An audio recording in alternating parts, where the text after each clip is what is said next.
శంకర భగవత్పాదులు అంటారు. నీకు ఎంతపాటి మేధస్సు ఉందని నువ్వు పరమేశ్వరుణ్ణి బురుడి కొట్టించగలను అనుకుంటున్నావు. అందుకే తప్పు చేస్తే పరమేశ్వరుడి దగ్గరికి వెళ్ళి క్షమార్పణ చెప్పడం ఉత్తమమైనటువంటి విధానం. ఆయన దగ్గర బుకాయించే ప్రయత్నం ఎన్నడూ చేయకూడదు. అందుకే ఎప్పుడైనా మనిషి ఒక రోజు జీవితంలో మిగల్చుకోవలసినటువంటి యోగ్యత ఏమిటి అంటే, ఇవాళంతా నేను బ్రతకడం ఏ యోగ్యత కోసం బ్రతకాలంటే, రేపు సూర్యోదయ సమయంలో నేను నా పూజా మందిరంలోకి వెళ్ళడానికి కావలసిన యోగ్యత మిగల్చుకోవాలి.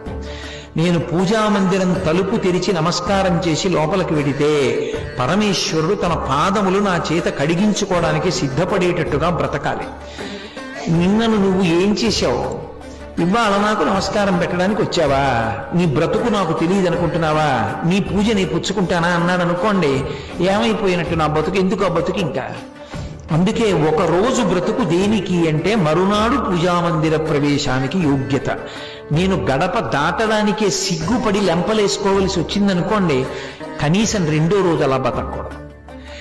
రోజు లెంపలేసుకునే పూజ గదిలోకి వెళ్ళవలసి వస్తే నేను పూర్తి చేయడం అనవసరం. ఆ వాక్యం నాకు నా నోటి వెంట నేను ఎందుకు పలకాలి?